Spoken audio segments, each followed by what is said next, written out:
All right. That little microphone mishap. Let me just adjust some stuff here.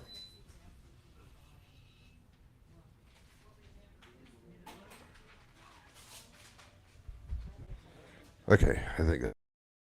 All right.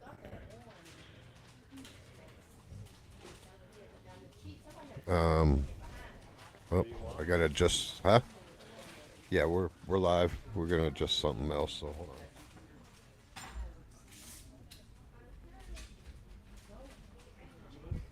Okay. I don't know what's going on.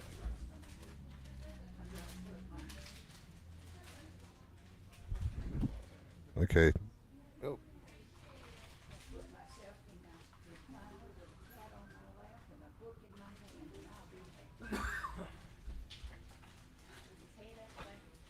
It's nice to have met y'all. You too. Thank you. Good luck to you. Thank you. Where do you live now? I'm nosy. Okay. I am over by Sparta, you know, I don't know Sparta. much about Tennessee, Cookville, Crossville.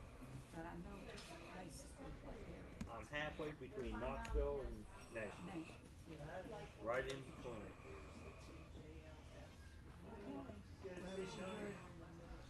It said earlier on that you from Georgia. Not going back this way as fast as I could, and I'm going. Thank y'all again. You're welcome. Thank you. Good day. All right. So we're back. Can you hear the sound out there now, or no? Great. So we're not back. Well, we're back on here live, but all right. You tell a story, Mike, while I try and fix this. Some kind of Bigfoot or ghost story.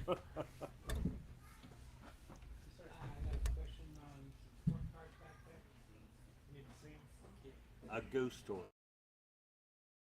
Um, I'm from Ohio, and probably one of the most haunted places I've been to is a place called the Prospect Place Mansion. It's in Trinway, Ohio. This was a part of the Underground Railroad, and there are rumors that Abraham Lincoln actually spent the night there. The owner of the house and the builder of the house was an abolitionist, and they had certain meetings, slavery, and that type of thing. I do ghost photography, and I was at this location, and there's a place on the third floor called the ballroom where they had their social encounters and their dances and meetings and whatnot. And my sister and I were there, and I have a full spectrum camera, and through the viewfinder of the camera, I could actually see orbs of light that would appear and disappear, but I couldn't see them. And I held it up, and I told my sister, I said, "Look, watch this." And these orbs, and then they would disappear, taking pictures, and I. And then when I enhance a person, like an old, I have a beard. not It him. didn't look like me It though. wasn't him.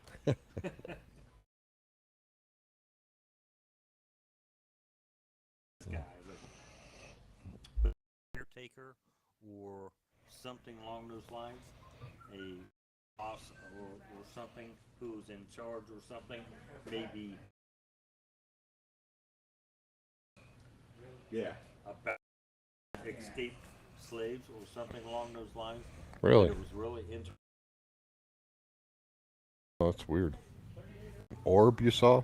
Yes, but I could only see him in the viewfinder of my camera. And I have, do you see the same thing I'm seeing? These orbs of light would appear, like wink out. It was crazy. Weird. So I don't know why we don't have the sound out there, but we still have sound here. Yeah. Oh yeah, we're recording. We're fine, but They just can't hear us out there unless they hear us talking. So, and that's fine. I'll restart or something. So, who knows? We're talking with Mike Dupler, the author of On the Trail of Bigfoot, and he's been on the trail of Bigfoot for forever. 15 years probably. 15. When did you first day you went to look for Bigfoot? That was when we went. My and we sat on to listen, to sit down and listen. Listen to nature. See if we hear any Bigfoot hoops. Oh, so you went there. Yes. That's what I'm saying. What did you that first day decide? I'm gonna go grab my sister and I'm gonna go look for a Bigfoot. It was the. Okay. Saw pictures. Yeah. Pictures that it is in my book. Pretty interesting because the picture that looks like just something that knocked over. You The can see branches are up and the branches going the opposite direction. So I don't. was out in Oregon, and what I've seen Ohio, the East Coast, is something, but it's not done the same way. Apparently, trees in the ground in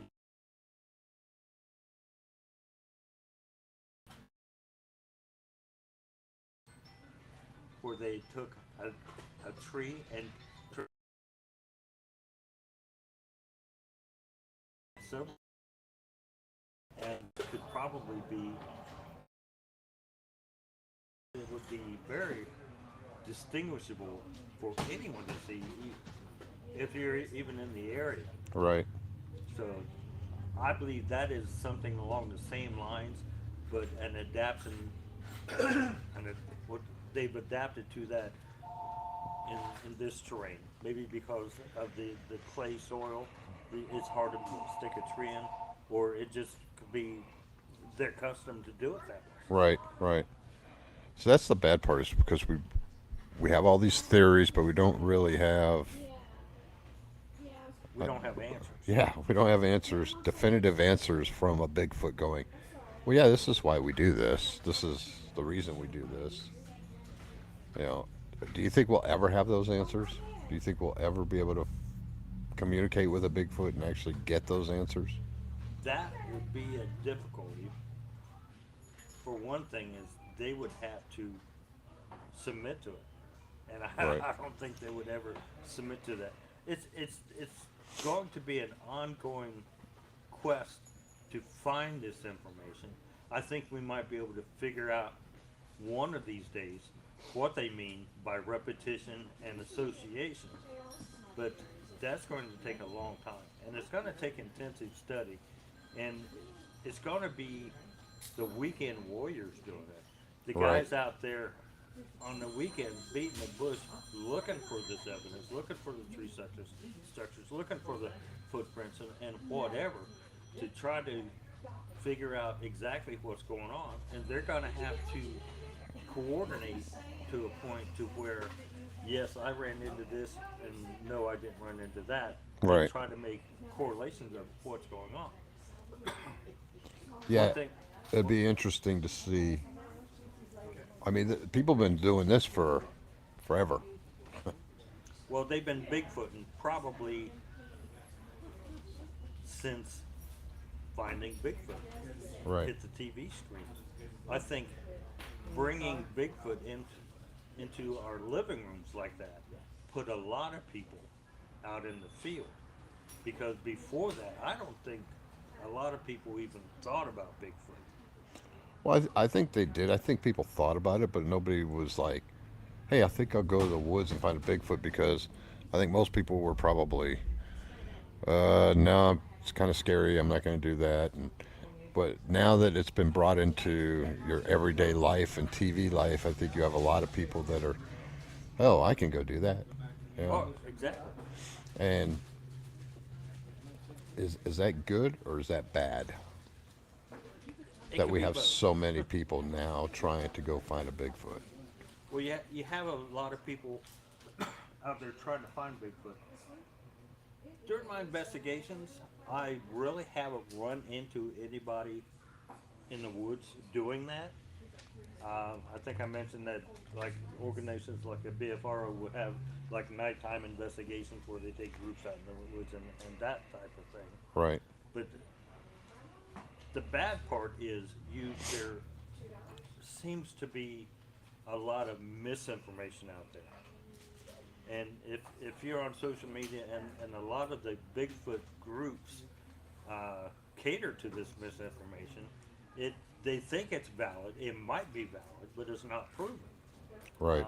There's a lot of superstition and a lot of paranormal aspects of Bigfoot that a lot of people believe, but they don't know by experience. It's just You could talk. It's fine. Yeah, I agree. I think, but I also believe that I think that there's people out there that are looking to hunt it. I think there's people looking to try and capture it. I think there's a lot of people that go out there and they have no clue what they're doing, you know, and they're just disrupting everything. yeah, like You that. know. What was that one show? Killing Bigfoot. Killing Bigfoot. Yeah, that was just ridiculous. Yeah, I don't So- think them guys could kill a 12 pack. No, I don't either. But you have every gun-toting redneck in the world that wants to be on TV. Right. And Make a name for them. yep, I killed Bigfoot. That one guy, the Samaya guy, who claimed that he shot a Bigfoot, and they went back and found remains that he said was a Bigfoot, and it tested out to be a bear. right. If you And then remember that which situation. yeah, and that's where people go, well, see, it's just Bigfoot's just a bear. It's not really Bigfoot, Right. which you know, The armchair experts. yeah, exactly. Exactly. What's like the Yeti in Nepal? All the religious relics that they have that are supposed to be like Yeti scalps and that type of thing in the monasteries, the ones that they have tested or been allowed to test have been bears, from bears. Right. But there's a pattern. They're all bears. And that leads me to think, personally, that the Yeti, like Bigfoot, could bury their dead. And what they're using they're using Sorry. bear cadavers as a spiritual replacement for them. Could Bigfoot have evolved from a bear? No. Bigfoot's a primate. That was a definitive no, he said. No. All right. Okay, so that theory's out. I was thinking, well, maybe they could have evolved from a bear, and that's why they're so resembled as bears all the time. But no. And they're more gorilla, more monkey-like, right? More Right. gorilla-like, Right. but more intelligent, which we've discussed. More intelligent, but not critical thinkers. Well, the difference between, say, a mountain gorilla in Africa, the knuckle walkers, and a Bigfoot, even though they probably have the same lineage, but there was a diversion at one time, but it's been like a mountain gorilla eats. What does it eats plant material. It eats leaves and stalks. That is their basic diet. But in a terrain where Bigfoot Hello. exists, like in the Pacific Northwest, they become omnivores. They eat more proteins, which develop cranial capacity. Right. So, and they become bipedal to free their hands for obtaining food, such as deers or or that type of thing. It's a process that they've gone through that leads them where they are today. Well, they've definitely survived over the decades, obviously, and and something they are doing is working out for them Right. because there's never been a real clear picture. There's nobody's ever caught one. So whatever they're doing, they have done really good A to possible avoid key, us. a possible key to that could be that they travel in family groups rather than a group or a tribe. Like mountain gorillas, they there's a group of them. There's not individuals. Right. So if you have a family group, two, three, four uh, individuals, then you're not stressing the food supplies that much. True. You're not you're not stressing your resources. And if you have an ability to communicate, say with instructors or something like that, or along those lines, then you don't have to be in a large group. So do you think they have big families, or do you think Apparently, there's like a mom and dad and maybe two or three juveniles. okay? And do they mate for life? You think? I would say. So they stay with the same one forever. Now I wonder, do the children, big feet, run off as they get older, or what would be their mindset? You think? Because I know toddlers and teenagers are a nightmare with us. Can I assume that they are not like that with a Bigfoot? They don't just go wandering off and hey, oh look, it's a human and get curious. Well, there's a lot of stories of run-ins and encounters with juveniles, curious juveniles. See, that's what I was wondering. Curious, because it's got to be just second nature for a toddler, no matter what they are, to go, hey, what is that? I want to go check that out. Yeah, anybody who's had a puppy would know that. I've got one right now. Yeah, and she checks everything out. So, Yeah, there's been numerous reports of curious juveniles around farmhouses and that type of thing, just checking things out, trying to right, get a better idea of what's going on, because all they have to go by is what their parents are teaching them. yep, exactly. Interesting to see. I would love to see what their almost domestic life is like. I mean, do they have chores? Do they, you know? So, are they always by a stream or a river too? Do you think for water? I would say there any animal would have to have food and water. Right. So yeah, I'm sure they have to be they have to have water accessible. So that's going to be the most common place to look for Bigfoot. Eventually, they got to come get a drink. Of course. So, is that where you go, or do you just go so far into the woods and? Well, the woods that I investigate, they have natural springs Okay. that are all over the place, so that they can travel any distance within a parameter and not be that far from water. Right. Okay.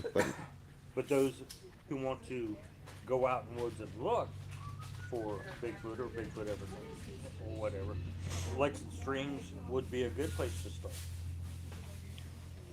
Just start looking for those big trees and the structures. What do you recommend somebody bring with them when they go look? I just take a camera and a tape measure. If I find a track, I can get a measurement on it and take a picture of it. Or I can just take just random pictures. Cast your print though. Do you bring stuff to cast that, or I keep it in my truck. do you? Okay. So if I find one, I can go back and get my stuff. I don't carry it with me because that'd be kind of cumbersome. Right. So, your Camera. camera. Have some plaster Paris in your vehicle or whatever, just in case, Right. because you never know what you're gonna find. Bear spray, because we don't want to kill a Bigfoot. We just want to not have us eat us, or kill us. Well, attack by Bigfoot is very unlikely, because if you get too close to something that it doesn't want you near, it'll let you know.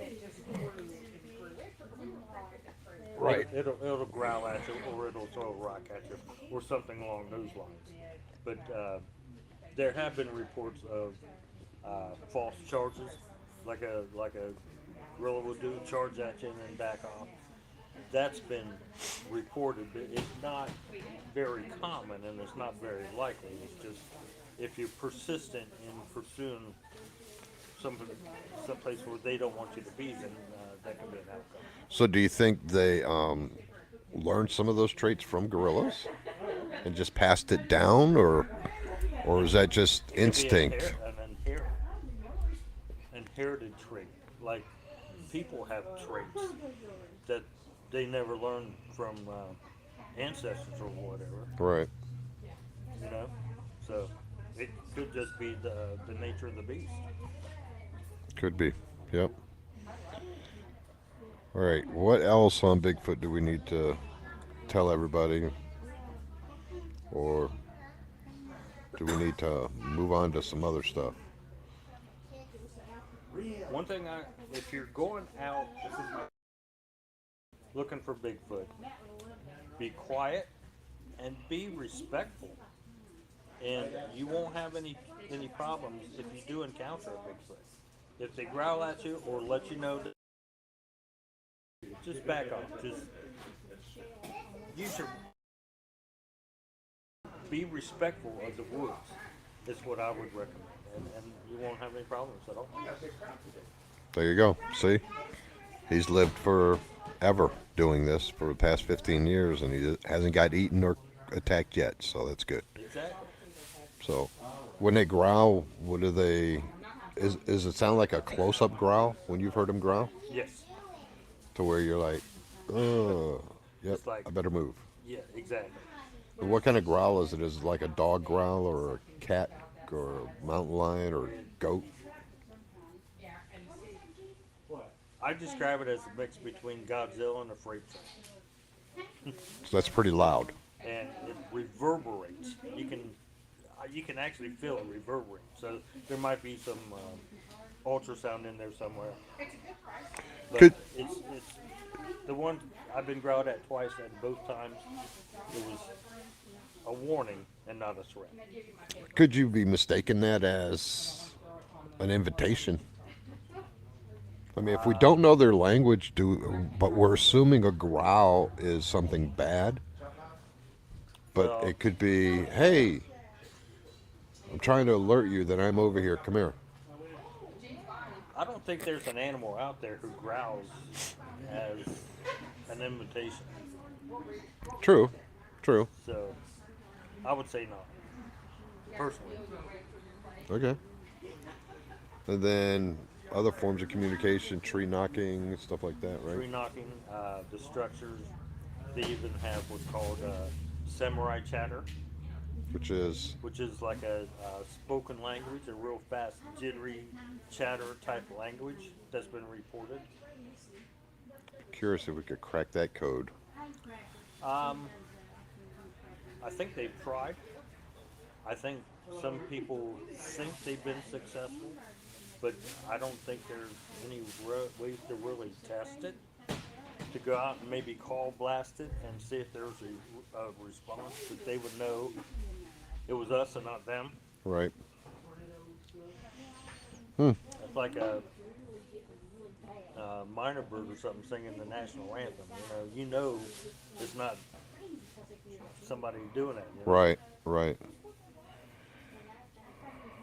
All right, so Bigfoot's covered. Believe in UFOs, right? Yes. Because you have pictures. Ghost, Yep, because you have pictures. Mothman, yes, because you have a picture of what could be Mothman. What other cryptoids out there that you believe in? I have a story. Um, when I was in Ohio, a friend of mine named Jerry Cruz or Jerry Young had a Bigfoot group in northwest Ohio. Right, And he gave me a call. He said that someone reported a strange creature in a place called Bat Nest Park in Ohio, which was about 40 miles from me. One of them wanted to go take a look. I said, sure, I'll go look. So I went to this park, and all it is, it's a 130-acre field, overgrown field, that the state of Ohio put a bat nest on, or bat habitat on. right. They cut um, a trail to the habitat, and there was a small stream going through the center, a tree-lined stream, and a parking area, and that was all there is to it. So I went out there, and it was in February, and I was looking around, and I found a trackway, a bipedal trackway that had a 38-inch stride, and the tracks were 6-inch triangular tracks. It wasn't a deer. It wasn't Not with a triangle horse. tracks. So I looked around, I took pictures, and I left. And I went back in April. I thought maybe the snow melted and I could maybe find some mud and find some tracks I could cast. So I went there in April, but the ground was still partially froze. I found the same kind of trackway in a different spot. 38-inch stride and 6-inch triangular tracks. Wow. So I said, okay. So I went back in June, and it was overgrown. I couldn't find any tracks.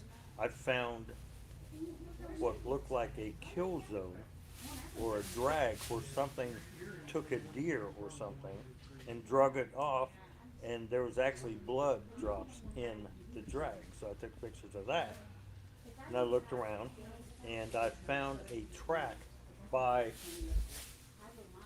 the stream, and I cast it. So I went back in August, and I took a piece of beef and I hung it from a tree by the stream, and I put a camera on it. Put it out there for 4 days, and I went back, and the meat was still hanging there. So I threw it out. Because they prefer deer. Well, I thought it was, Right. but the beef was there, so I figured I didn't get anything. So I took the camera down. I went back and looked at it, and something watched me take that camera down, and I've got a picture of it, and it looks like what some people would call a rake. A what? A rake. A creature called a rake. What is that? They're very scarce. There's very few human interactions, but sightings of the rake go back to the year of 1691. Wow. It's like a skeletal type demon creature. So that's my other cryptid story. That's crazy. That is crazy. And I still have the casket on. With triangle feet, though, that's what's weird. Huh? I got pictures. Oh, you have pictures? Yeah, I'll have to look at those. Yeah, that's crazy. So he's got pictures. So you should come look at him while he's here, because when he's gone, that's it. You'll have to hunt him down and find out where he's at. Hunt him like Bigfoot. So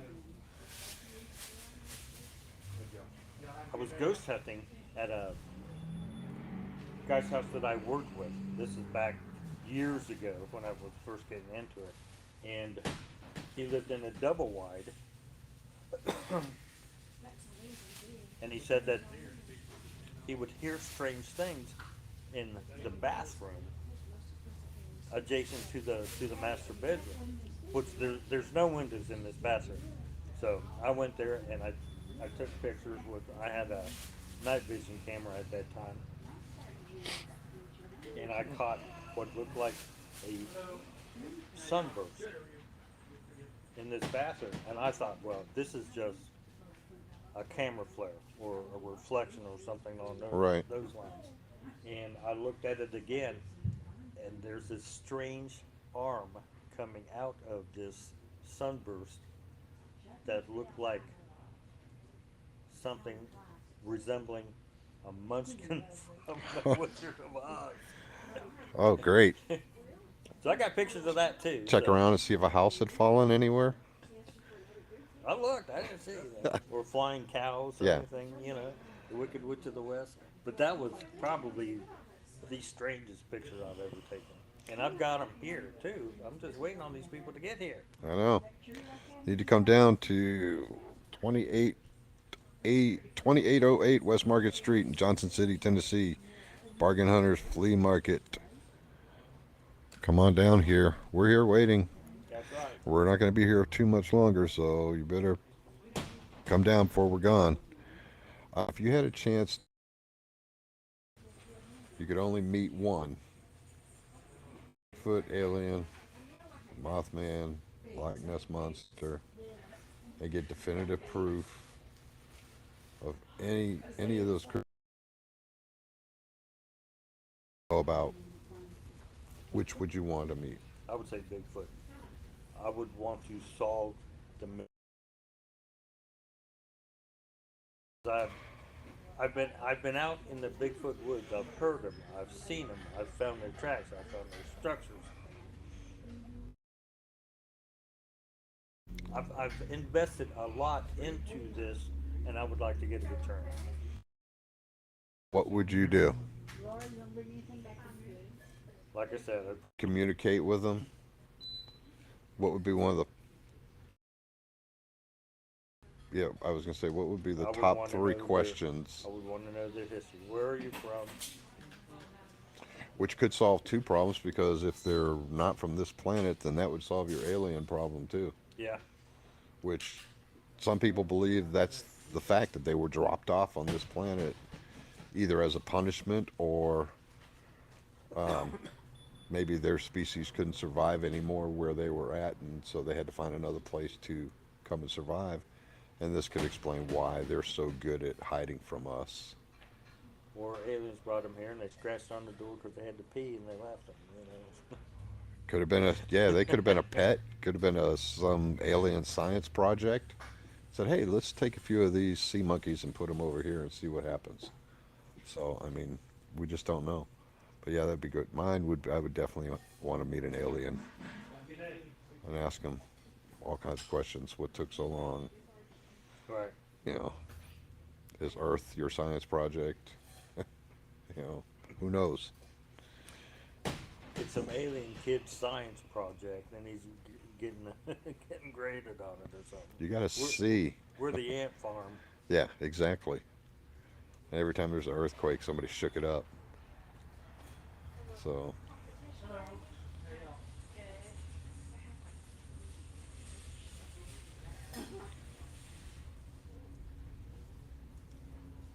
We got some people coming in, but they just walked right by. I know.